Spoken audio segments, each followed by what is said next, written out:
Bonjour et bienvenue dans Unité Reconnexion pour Leader, le podcast qui t'invite à t'arrêter, respirer et laisser émerger la clarté, la simplicité, la cohérence de ton leadership naturel. Aujourd'hui, avec mon grand ami Yves, on va parler du silence et plus particulièrement quand le silence parle plus fort que les mots.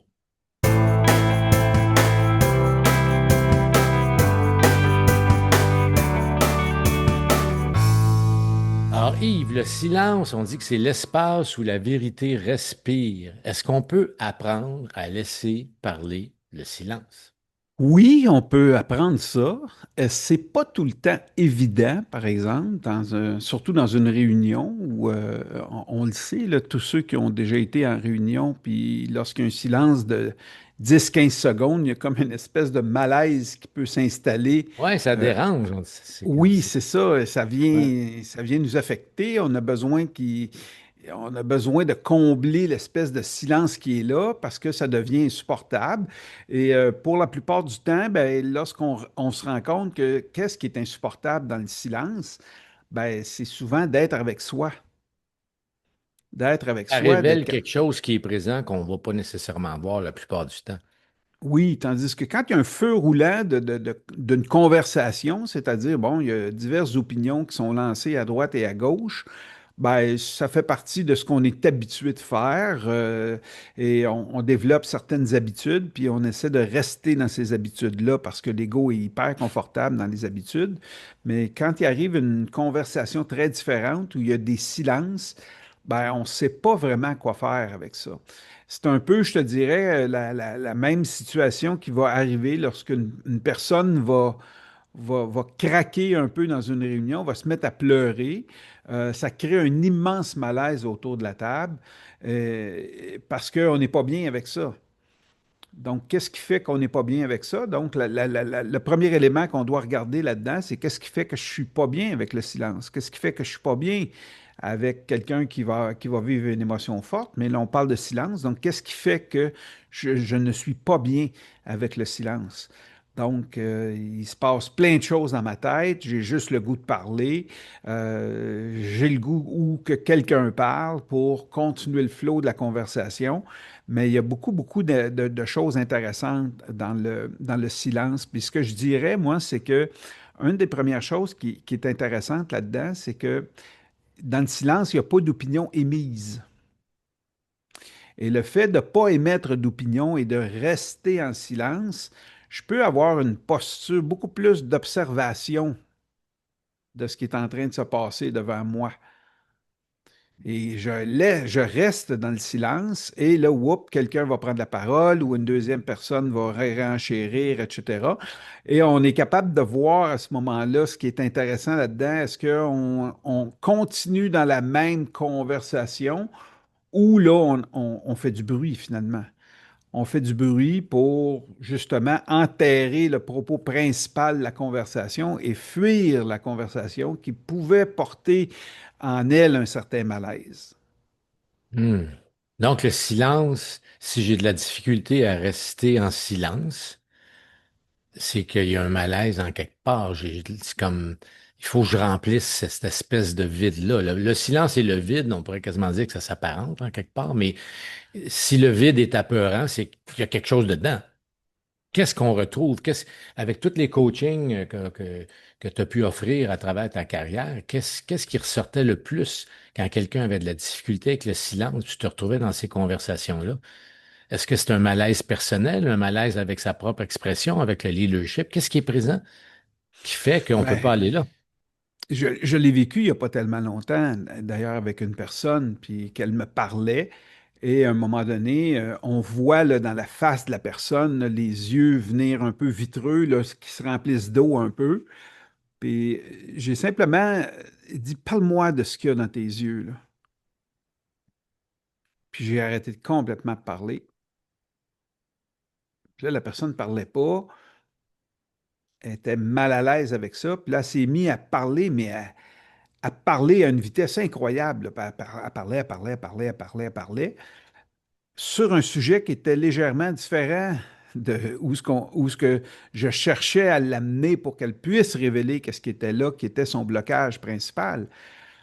Puis à un moment donné, il a fallu que j'arrête, puis j'ai fait même un time-out pour lui dire, arrête de faire du son. Là, tu fais du son pour venir mettre par-dessus ou combler l'espèce de malaise qui est derrière ça. Puis j'ai dit, reviens à l'émotion. Qu'est-ce qu'il y a dans cette émotion-là? Puis là, ben, elle a simplement dit, ben, je suis pas à l'aise d'en parler. OK, mais moi, je pense que ton malaise est là. Puis je posais une question. OK, puis qu'est-ce qui fait que tu as de la difficulté d'en parler? Puis silence à nouveau. Puis des fois, le silence peut durer 5, 10, 15, 20 secondes. Et de voir la personne qui est mal à l'aise avec ça, mais qui, à un moment donné, vu qu'elle se sent quand même en sécurité, là, elle va ouvrir dans cet espace-là. Je dirais que le problème du fait que les gens ont de la difficulté avec le silence, c'est qu'ils cherchent continuellement, l'ego cherche continuellement à combler leurs fameux trois besoins qu'on parle depuis le début des podcasts. Donc, si je sens que c'est en rester en silence, ben, je ne démontre pas ma crédibilité ou je ne démontre pas ma responsabilité ou je ne démontre pas quelque chose que je pense que les autres s'attendent de moi, ben, c'est là que je vais commencer à prendre la parole trop rapidement, au lieu de laisser le silence me révéler de l'information concernant le point, et à ce moment-là, d'avoir une conversation qui est beaucoup plus adaptée et qui va nous faire perdre beaucoup moins de temps, parce qu'on va aller Qu'on vraiment dans pourrait le cœur dire, du sujet. à t'écouter, est-ce qu'on pourrait dire que une période de silence, 5, 10, 15, 20 secondes, qui a de l'air ça a l'air de rien quand on en parle comme ça, mais ça peut être très long, 5, 10, Oui, 15, 20 secondes, là, dans une rencontre. oui, tout à fait. Est-ce que si on a de la difficulté à être en silence, ça révèle quelque chose face à soi-même, pas tant les autres? Ben, c'est tout le temps face à soi-même. Tu sais, d'ailleurs, dans le parcours Unité, une de nos bases, c'est nous ne sommes qu'en relation qu'avec moi-même. Donc, qu'est-ce qui fait à ce moment-là que je ne suis pas bien avec le silence? C'est quoi le mal-être que j'ai par rapport à moi? Est-ce que je suis capable de regarder, d'observer qu'est-ce qui fait que j'ai de la difficulté avec le silence? Puis, Autrement dit, le silence, quand il se présente puis qu'on a de la misère à rester là, c'est qu'il y a des informations qui montent à la conscience qu'on ne veut peut-être pas nécessairement considérer. Un malaise à parler, comme dans ton oui, exemple, ou un malaise à dire non, dont on parlera dans un de nos prochains épisodes, ou un malaise à avoir un différend avec un de nos collègues de travail, avec un membre de l'équipe, puis qu'on ne sait pas trop comment l'exprimer. Fait que ces malaises-là peuvent être de toutes sortes de nature.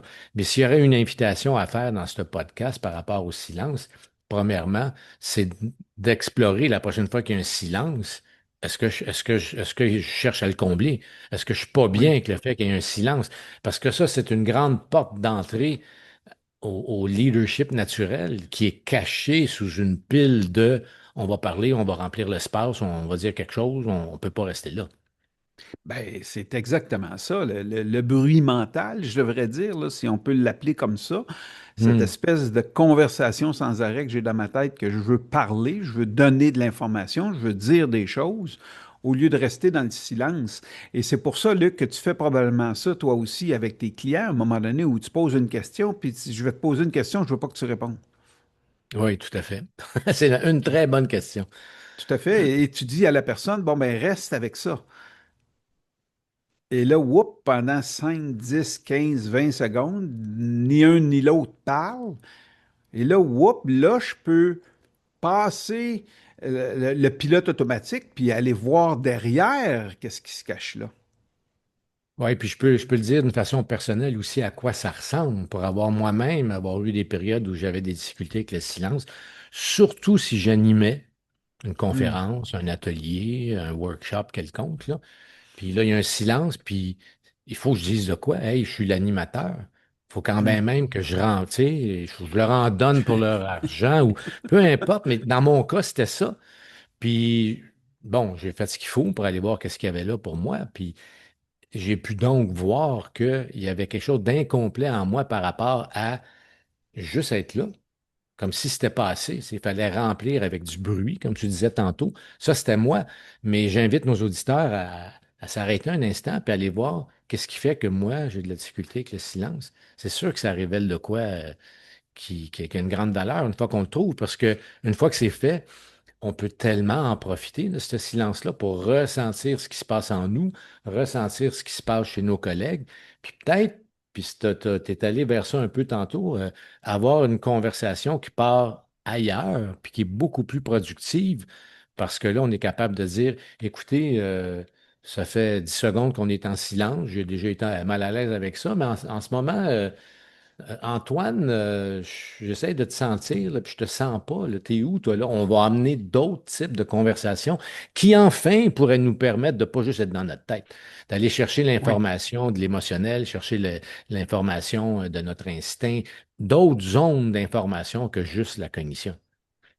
Oui, puis l'observation que j'ai faite dans ce genre de situation-là, que je trouve intéressant, c'est qu'après un silence de 10, 15 secondes ou 20 secondes, la personne qui va reprendre la conversation va être plus calme. Parce que justement, elle a touché derrière ce qui est là. Elle ne se sent pas nécessairement obligée de combler le vide ou le silence par du son. Donc, à ce moment-là, l'ego n'est pas nécessairement en présence. Là, je suis plus en contact avec ce que je suis et je suis en mesure de révéler une dimension différente lors de la conversation. Ce qu'on appelle communément, puis on a eu un podcast là-dessus, d'être en mesure d'avoir les conversations derrière les conversations. Tout à fait. C'est Donc, cette intéressant quand conversation-là qui est plus profonde habituellement, là. Oui, oui, c'est intéressant quand tu en parles comme ça, puis on fait le lien avec ce que tu disais avant à propos de la fameuse question du coach, là. On va te poser une Ouais. question, mais je veux pas que tu répondes tout de suite. Ce qu'il y a commun dans ce que tu viens de décrire, puis la question, c'est d'arrêter l'automatisme de la Oui. réponse préprogrammée, qui nous donne l'impression que c'est nous qui parlons, mais c'est toujours à propos soit de la crédibilité, soit de l'appartenance, soit de la sécurité. On t'en parlait des besoins tantôt. Puis c'est pas nécessairement là qu'on va vraiment avancer plus vite vers les objectifs qu'on s'est fixés, là. Eh ben, exactement, parce que tu sais, cette espèce de réponse automatique-là, ça devient une habitude. Je suis habitué, ça fait 5 ans, 10 ans que je suis dans une réunion de direction. Il y a quelqu'un qui parle, on s'adresse à moi, je suis habitué de répondre, donc j'écoute pour répondre et non pas nécessairement écouter pour comprendre. Donc, quand j'écoute pour comprendre, ben, ça se peut que ça me prenne un 5, 6, 10, 15 secondes à assimiler l'information qui vient d'être dit avant d'avoir cette espèce de justesse-là entre mon mental, mon cœur et mon instinct, ou mon intuition, mon instinct et mon mental, pour répondre d'une façon adéquate. Donc, ce n'est pas une perte de temps. Au contraire, il y a quelque chose de vraiment puissant dans cette situation-là.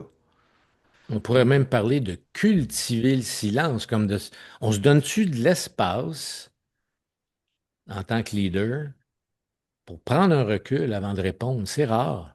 Mais cet espace-là, qui pourrait ressembler à un espace de silence, comme tu viens de le dire, va amener beaucoup d'informations intéressantes, là, qui va nous Oui. permettre de cultiver, on le disait tantôt, autre chose que juste la cognition, mais aller vers l'intuition, aller vers l'instinct en même temps. On est capable de le faire avec un espace de silence. Est-ce que ça se cultive? Est-ce qu'on peut recommander un exercice cette semaine à nos auditeurs par rapport au silence? Ben, moi, je dirais, vous allez rencontrer des gens cette semaine, probablement, et commencez simplement par bien comprendre ce que l'autre dit avant de répondre. Et ça se peut que ça demande un certain silence, des fois de 2, 3 secondes, des fois ça va être 10 secondes, et des fois, ben, je ne l'ai pas l'information. C'est un petit peu comme on travaille ensemble, Luc, depuis longtemps, puis des fois tu me demandes, bon Yves, qu'est-ce qu'on va faire avec ça, tout ça? Je ne le sais pas, je n'ai pas reçu l'information encore. L'intelligence ne m'a pas donné l'information. Mhm. Donc, au lieu de dire n'importe quoi, puis de structurer quelque chose qui ne fera pas l'affaire, est-ce que je peux rester avec ce silence-là jusqu'à ce que l'intelligence révèle l'information qui va être beaucoup plus juste et beaucoup plus puissante à ce moment-là pour poursuivre la conversation? Puis de ne pas avoir peur de faire ça, même si la crédibilité de l'ego va être à risque, de pas avoir peur au bout de 10 secondes, 15 secondes, si j'ai pas la réponse, de dire, je le sais pas. Puis c'est très, très puissant, je le sais pas. Parce que quand l'ego sait, c'est qu'il va piger continuellement dans sa mémoire d'information, parce qu'il Ouais. sait. Et là, il va dire quelque chose, mais c'est tout le temps par rapport à une vieille idée, par rapport à de l'information qui a été vécue dans le passé, qui n'est pas nécessairement juste par rapport à la situation qui est en train de se vivre dans le moment. Donc, le silence, si je fais des arrêts justes, va me permettre de voir ça, de le Ben oui, conscientiser. ben tout Y à a-tu, fait. on pourrait peut-être clarifier une chose aussi. On parle beaucoup du silence depuis tantôt, comme se donner le temps, prendre un espace, prendre un recul. Peut-être au début d'aller voir qu'est-ce qui fait qu'on est mal à l'aise, puis peut-être avec de l'aide, aller voir ce malaise-là pour faire quelque chose avec, là. Ce qu'on va faire en coaching pour retrouver du pouvoir autour de ça. Il reste que certains silences qui peuvent être quelqu'un qui veut mettre une distance dans la relation ou bien qui est pas prêt à aller dans une certaine conversation, que ce soit au travail ou ailleurs. Fait que dans ce temps-là, comment on utilise le silence quand on sent que la personne, elle nous fuit en quelque part, là, tu sais, Oui, on- oui, tout à fait. À ce moment-là, ça va être plus une source je dirais, de manipulation. OK, ou ce que, bon, ben, tu vas me dire quelque chose, puis je vais rester en silence, mais tu vois très bien dans ma posture, dans mon physique, que la question peut me déranger, puis je demeure en silence pour que je puisse aller chercher un certain pouvoir sur toi à ce moment-là. Fait Hmm. que vu que tu n'as pas ma réponse, vu que tu n'as pas mon consentement, ben, tu te sens peut-être pas crédible à ce moment-là ou tu te sens peut-être pas inclus dans la conversation. Puis c'est intéressant, ça revient toujours aux trois problèmes de base, C'est aux vrai. trois besoins de base, excuse-moi, pas problème, mais aux trois besoins de base de la personnalité. Ben, Donc, problème quand t'en prends pas soin en conscience. Là, ça devient un oui, problème. ben oui, tout à Ouais. fait. Puis un des beaux exemples qu'on voit là-dedans, là, le fameux silence que moi j'appelle plus du boudage que du silence, là, où Mhm. ce que la personne boude et ce qu'elle se rend pas compte à ce moment-là, c'est elle qui souffre. C'est intéressant, ça, parce que je te posais la question par rapport à la différence entre le silence puis quelqu'un qui prend une certaine distance, mais en même temps, si on peut faire le travail intérieur pour nous permettre d'être bien avec le silence, quand ce type de silence, de distance, de stratégie de manipulation inconsciente, la plupart du temps apparaît, rester en silence consciemment peut devenir toute une stratégie pour ouvrir la communication. Parce que c'est clair que si quelqu'un fuit, puis que j'ai l'habitude de dire, bon, ça y est, t'es encore parti, là, tu veux pas être, peu importe la réaction qu'on veut avoir, ou bien faire semblant que rien n'est arrivé, puis l'autre est comme plus là, puis c'est bon, OK, y a personne d'autre qui a rien dit, OK, la rencontre est terminée, ça c'est notre décision, merci, au revoir, puis de faire comme si c'était pas arrivé, mais avec une bonne dose de silence en regardant l'individu. C'est comme ça peut devenir très difficile de tenir le vieux mécanisme de la fuite chez un individu qui se sent observé avec rien qui est dit, comme juste être là. C'est d'où la puissance. T'as rien à faire, t'as rien à dire, t'es juste là, tu regardes l'autre qui est en fuite. Tu peux pas fuir longtemps de même, il me semble, là. Moi, je pense que ça dépend de l'individu puis de la pratique qu'il y a eu dans le silence de manipulation. S'il est un expert là-dedans, ça ne le dérangera pas tellement. La seule chose, c'est que, bon, ben, moi, je veux compléter cette conversation-là. À ce moment-là, je vais initier une autre conversation par rapport à ça, puis je vais peut-être attendre une petite heure ou un petit 2 heures, juste pour que la personne réfléchisse également, puis qu'elle voit peut-être par elle-même cette espèce de stratégie-là. Parce qu'on le sait, Luc, là, dans les stratégies compensatoires de la personnalité, là, la fuite en est un excellent, là. Puis la fuite qui était à l'époque des dinosaures, je me sauve parce que je veux pas être son lunch. Aujourd'hui, au Ouais. niveau émotionnel et au niveau mental, on a encore gardé cette espèce de fuite-là, mais qui se fait par un silence prolongé ou que la personne va fuir la place ou elle va quitter simplement les lieux parce qu'elle n'est pas à l'aise avec la conversation qu'on est en train d'avoir. Ça, pour moi, c'est un faux silence. Quand on parle de silence, on parle d'un silence qui laisse de l'espace pour que quelque chose de nouveau émerge dans la conversation, parce que quand il n'y a pas de silence, c'est tout le temps du vieux qui émerge. C'est le contenu de la pensée, tout le temps, le contenu de la mémoire qu'on ramène continuellement dans la conversation. Puis vous allez vous en rendre compte. Vous allez avoir 4, 5, 6, 10 réunions de direction, puis vous avez l'impression de tout le temps parler de la même chose. Combien de fois j'entends ça? Est-ce qu'on peut avoir de l'aide? Est-ce que tu peux nous aider à structurer nos meetings? On a l'impression qu'on répète tout le temps la même chose. Puis la première chose que je vais dire, oui, parfait, fait qu'on va commencer le meeting en se posant une question, puis en gardant 2, 3 minutes de silence par rapport à cette question-là, puis de voir ce qui émerge. Puis à ce moment-là, de parler à partir de ce qui émerge, puis le meeting devient beaucoup plus puissant parce que les gens vont commencer graduellement à s'ouvrir et peut-être de parler d'une vulnérabilité qu'ils ont par rapport à la situation. Puis habituellement, dans les réunions, ben, ça va tellement vite, puis on ne laisse pas de place à ça que ça arrive jamais. Mais là, quand les vulnérabilités émergent, ben là, on commence à entrer dans des vraies conversations. Puis oui, ça peut paraître qu'à court terme, ça prenne un petit peu plus de temps, mais à long terme, c'est tellement, tellement bénéfique. Puis les meetings sont beaucoup plus rapides. Puis vous allez voir que si vous pratiquez ce silence-là, vous allez parler beaucoup moins dans un avenir assez rapproché. Si vous êtes habitué de faire beaucoup de sons dans vos réunions, vous allez vous rendre compte qu'en gardant le silence, vous allez avoir moins le goût de faire du son. Il y a quelque chose à l'intérieur de vous qui va s'éveiller ou ce que vous allez vouloir avoir les- les- les- des conversations qui sont plus puissantes par rapport à ce qui est en train de se passer. Donc, le bruit va cesser. Et il y a toutes sortes de façons aussi de fuir le silence, hein. Ça peut être, bon, ben là, moi, je suis pas bien avec ça, puis je parle, ou ça peut être de l'humour. Quelqu'un va faire une blague, puis c'est la même chose, c'est de la fuite, là. Puis je dis pas qu'il Tout à faut pas fait. faire d'humour, là, mais l'humour peut être une fuite extraordinaire pour éviter de parler de ce qui est là vraiment. Donc, moi, je pense Clairement. que le silence bien utilisé sert vraiment à avoir les vraies conversations. C'est intéressant, puis parce qu'effectivement, le silence peut être utilisé pour avoir les vraies conversations. Ça peut paraître comme une stratégie, parce qu'effectivement, la façon que on vient d'en parler, ça ressemble à ça. Mais éventuellement, on finit par voir que c'est juste un acte de présence.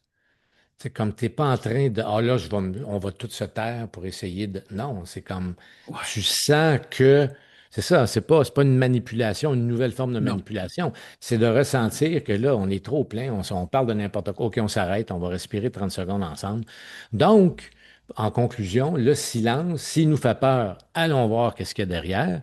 Puis ensuite, cultivons le silence bien positionné dans nos conversations. Oui, tout à fait. Puis c'est tellement important ce que tu viens de dire, Luc, que le silence t'amène à être présent à toi, de rester dans cette présence-là, silencieuse, puis d'observer ce qui se passe à l'intérieur de moi par rapport aux propos qui viennent d'être dits. Donc, à ce moment-là, si je prends bien le temps de faire ça, ben, à ce moment-là, la conversation va être beaucoup plus vraie et authentique et on risque d'avancer beaucoup plus rapidement à très court terme parce qu'on va parler des vraies choses. Au lieu juste de faire du bruit autour de ça, puis de dire, ah, ben là, ça fait 4 fois que tu dis ça, puis tu parles tout le temps de la même affaire, puis là, on peut-tu passer à un autre sujet? Non, il est pas, le sujet n'est pas réglé. Puis tous les sujets qui ne sont pas réglés, ou toutes les conversations qui ne sont pas complétées, continuent à créer de l'ego. Puis c'est ça qu'on cherche à faire, c'est de diminuer l'impact de la personnalité pour pouvoir lire finalement à l'intérieur de nous ce qui est beaucoup plus vrai, ce qui est digne de notre vérité profonde. Ben, si on continue juste à ne pas compléter ces conversations-là parce qu'on a peur du silence, ben, ça nous amène nulle part. Ça nous amène simplement dans des vieilles habitudes. Donc, je suis tout le temps pris dans de vieilles habitudes. L'ego est une habitude que j'ai pratiquée pendant 10 ans, 15 ans, 20 ans, 30 ans, 40 ans, et je pense que je suis cette habitude-là. Mhm. Donc, ce que le silence amène, c'est le silence amène à sortir de l'habitude, puis de laisser émerger quelque chose de nouveau. Puis ça, c'est important parce que l'esprit, lorsqu'il demeure en silence, va naturellement rechercher sa source la plus profonde, donc va se calmer, puis on peut prendre quelques respirations pendant ce temps-là, et de voir tout ce qui émerge de cet espace de silence-là est vraiment extrêmement riche.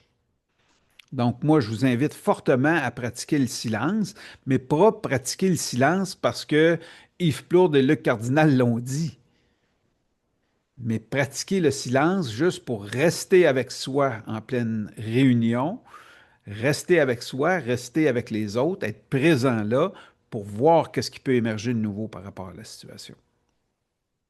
Super, ben merci Yves. Je te souhaite une super bonne semaine. Puis la gang qui nous écoutait, on pratique le silence cette semaine. Donnez-nous des Chut. commentaires et suivez-nous sur Spotify ou encore sur YouTube. Abonnez-vous. Merci.